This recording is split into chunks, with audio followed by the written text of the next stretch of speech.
गोड परमार्थ लाटे कडू आणि कडू विषय तो गोड निवासी चालायचं असणं एवढं तरी घडलं तरी चालेल, परंतु या काळामध्ये आपल्याला अत्यंत त्याची गरज आहे. आणि हे जे कालचक्र आहे त्या कालचक्रामध्ये आपल्याला जर त्यातून वाचायचं असेल आणि परमार्थामध्ये आचरण शुद्धताही झाली पाहिजे, त्याकरता एक कीर्तन प्रवचन हे असतात आणि त्यामुळे ते अत्यंत आवश्यक आहे. 30 वर्ष आले महाराज, अगदी मी प्रामाणिकपणे बघतो की 1965 पासून इथंच राहतोय. 1983 मध्ये या लोकांनी मला बाहेर काढून दिलं शिल्पारीमध्ये. 30 वर्षामध्ये एकही असा आला माझ्याकडे की म्हणजे मला वारकरी व्हायचंही, बाळ आणली मला तुम्ही गळ्यात घाला, एकही नाही. काय करणार, बरोबर आम्ही सांगतो अरे हा उत्सव सावकार लागण्यासाठी आहे, आमच्याकरता येऊ नका, काळकऱ्याकरता येऊ नका, महाराजांकरता येऊ नका, कीर्तन ऐकण्याकरता येऊ नका, आपण सावकार महाराजाशिवाय आल्याशिवाय राहू नका.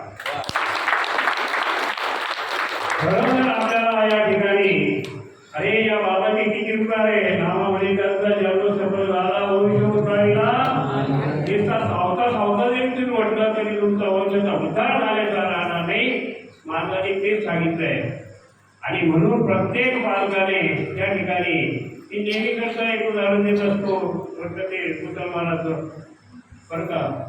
तो ग्रहस्थ सकाळी 5 वाजता आपल्या मुलाला त्या शाळेमध्ये घेऊन जाणार, सकाळी 5 वाजता. कहाँ जा रहे आजकल, बोले स्कूल में मदरसे में ले जा रहा हूँ. ते काय केली आहे, वो आम्हाला धार्मिक शिक्षण देत आहे. आणि इथं हरिपाठात असेल तर ती माय येते लेकराला घेऊन जाते. काय म्हणावं आपण, काय वाजू नका, लहान वाटायची गोष्ट ही. अरे या ठिकाणी लेकराला पाठवा, तुम्ही हरिपाठाला पाठवा बरं का. दर शुद्ध एकादशीला मी या ठिकाणी कीर्तन सुरू केलेलं आहे. 5 पांडव असतात आणि बाकीचे करून घरी झोपलेले असतात. वाटायला पाहिजे की आपण सप्ताह जो या ठिकाणी करतो हा सप्ताह सावता महाराजांचा आहे. आपण जर या ठिकाणी आलो नाही तर बाकीचे लोक येतील आपले, आपण यायला पाहिजे, आणायला पाहिजे. तुम्ही लोकांनी महाराजांनी आपल्याला आव्हान केलं की उद्या हा मंडप पूर्ण भरला पाहिजे.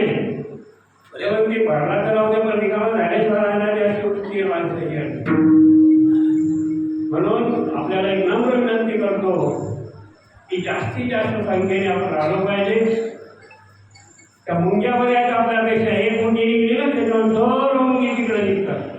इतर समाजाचा विचार करा, त्या ईदीच्या दिवशी लहान लहान लेकरे झोपते बाहेर पडले होते आणि आम्ही या कीर्तन महोत्सवामध्ये पण मोजून पाहिले तर या ठिकाणी बाहेरचे बरेच लोक दिसतील, पण गावात बळीपुऱ्याचे देखील लोक कमी आहेत. म्हणून अगदी पोटतिडकीने मी या ठिकाणी आपल्याला विनंती करतो की महाराजांनी आपल्याला जी विनंती केली त्या विनंतीला मान द्या आणि जास्तीत जास्त संख्येने या ठिकाणी हा कीर्तन महोत्सव साजरा करा. महाराज आपण आला त्याबद्दल पुनश्च मी आपल्या या ठिकाणी आभार मानतो. उद्या सकाळी ज्ञानेश्वरी पारायण आहे, मी कालच बोलून गेलो.